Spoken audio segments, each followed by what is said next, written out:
If your mindset is not working with you, it can undermine all of your hard work. Hi, my name is Chelsea. I am a flutist and a mindset coach for musicians. I talk about the human aspect of being a performer and a musician, and this really applies to all humans, but I use a lot and pull a lot from examples of people who have lives in music.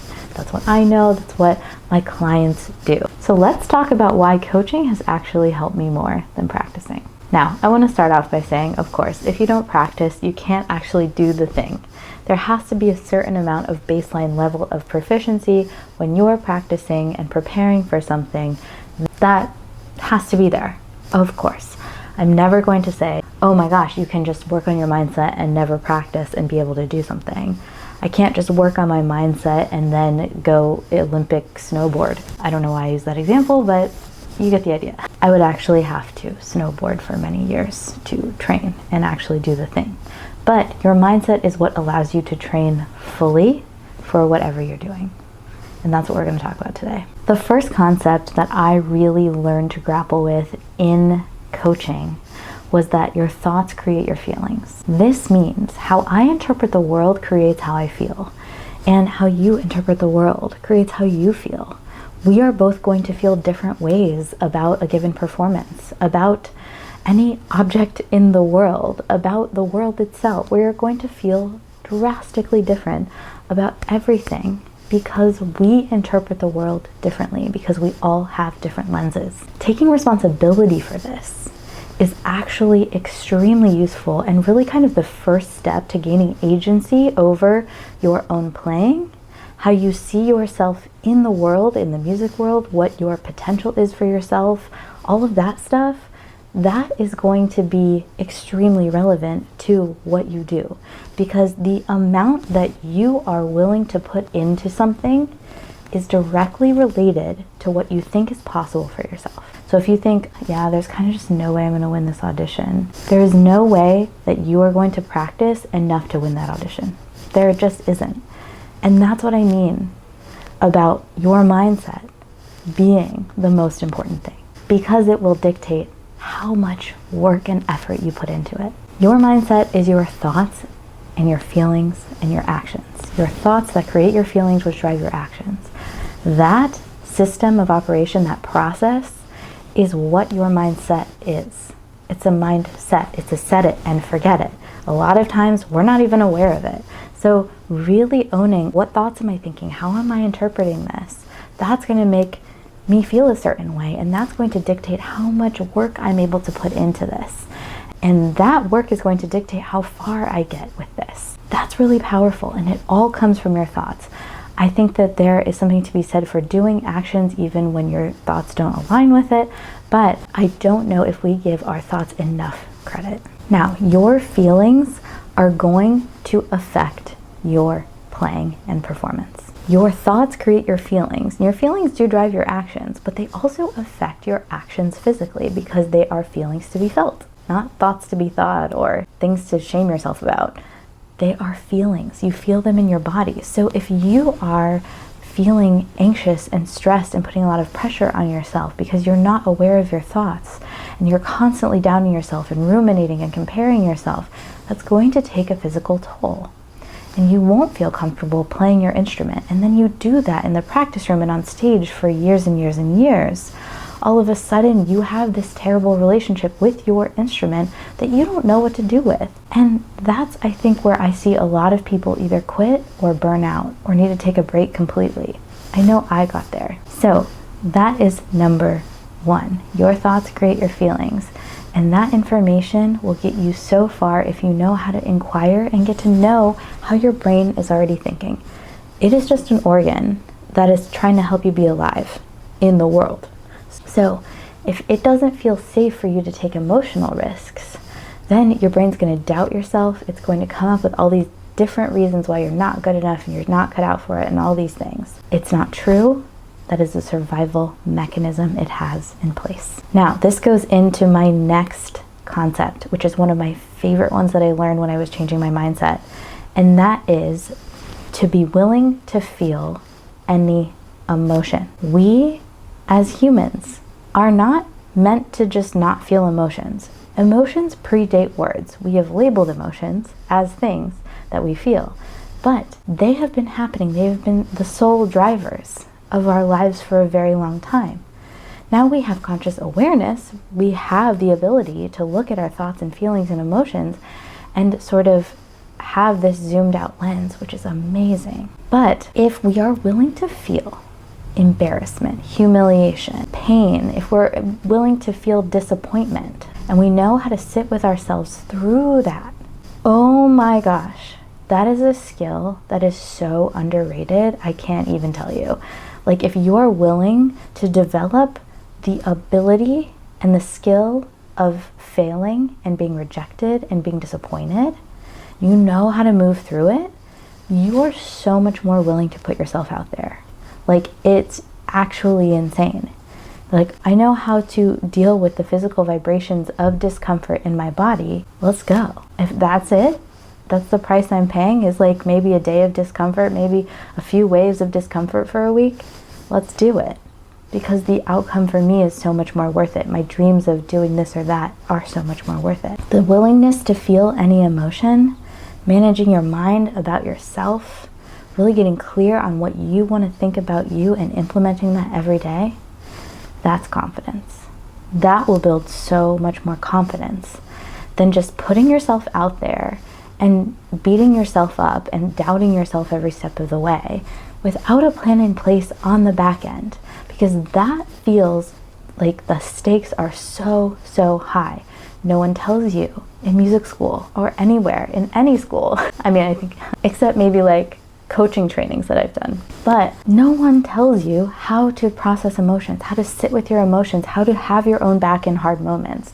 But if you can do that, you can literally do anything. You can do any little uncomfortable thing. A moment of silence, literally, for that. Like, when I figured that out, that blew my mind, truly. The next thing that I think is so important to life as an artist in particular, it's developing your own opinions. This can be opinions of other art, of the world, having a point of view, having a perspective, and most importantly, opinions of your own art, your own playing, your own creations. Not in a way that's self-critical. Of course, we need to have a lens of, oh, how can I make this better? Oh, how can I have it sound the way that I really want to, or look the way I want to?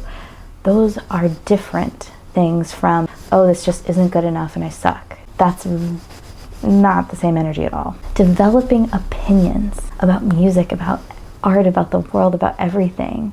What you think is beautiful, what you think is important, what you like, using what you don't like to find out what you do like. This creates perspective, and this creates a foundation that you can stand on when you reach for confidence. If you like what you have to offer and what you do, then it's going to be contagious. Like, you don't have to rely on anyone else for that confidence. And one of my favorite things I've heard is, if someone else is confident in you, that's not your confidence, it's theirs. And you don't get to have it. Of course, it sounds nice, it feels nice to have their confidence, but it's not yours, it's theirs. So develop opinions and own them, and know that they're changeable.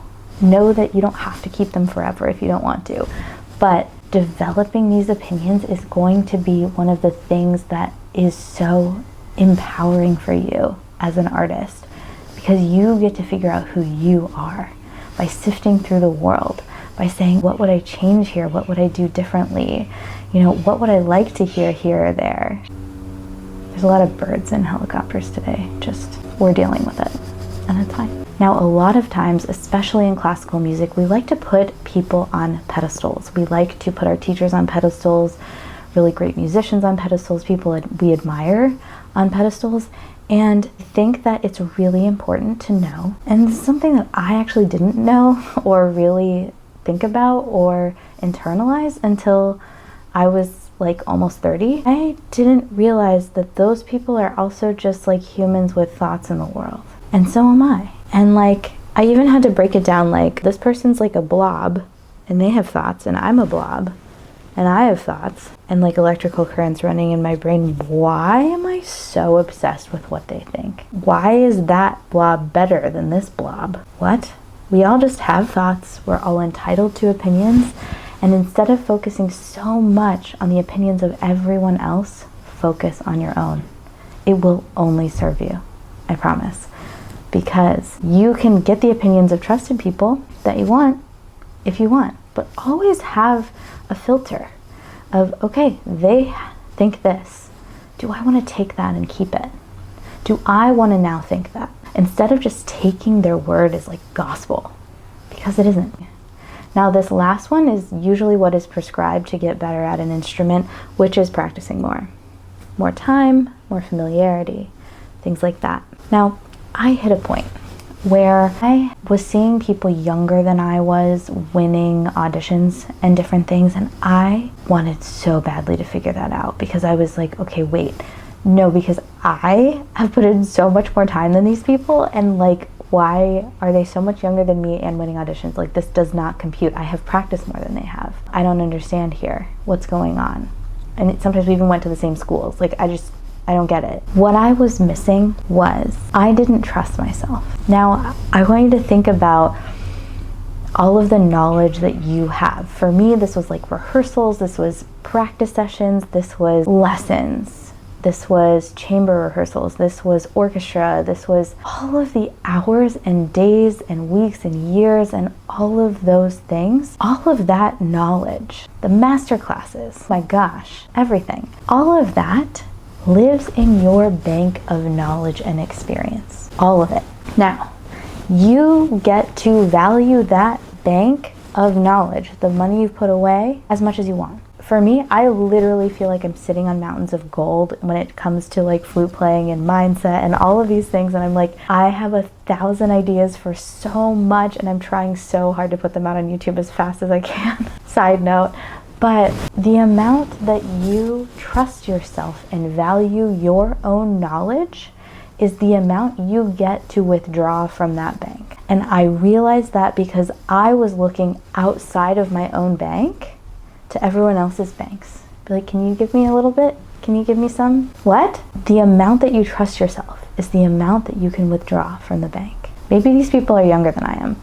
Maybe they have less money in their bank, but their ability to use it is so much greater because they have more self-trust. They value their own knowledge enough to use it and trust it. And that is something that is not learned with more hours in the practice room. Does it help to have a baseline? Yes, of course. Once again, never saying that this is a replacement for practicing. But I have to say, there is so much that goes into trusting yourself when you're on a stage, when you're in your practice room, instead of doubting and looking outside of yourself. Learning to trust yourself is going to completely accelerate everything you do. And this can be used for anything. You have so much life experience. You have so many experiences where you are in the world, where you do trust yourself, where you don't trust yourself. You can look at all of these things and all of the things that you know as a bank of knowledge. The amount that you trust yourself is the amount that you're willing to use. You don't need approval to make that decision.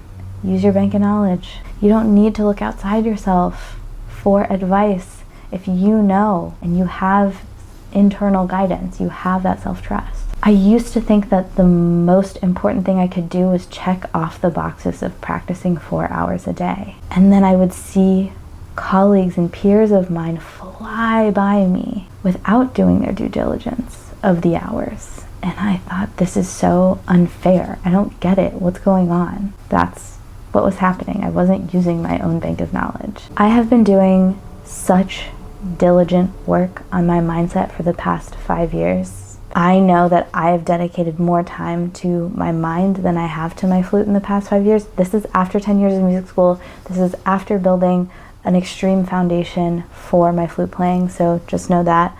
But I do think that it is that important. I practice my mindset like I practice my scales until it is internalized and like I can do it in my sleep. I don't have to think about it. It is subconscious. And people don't really know that you can change your mind just like you can change a habit.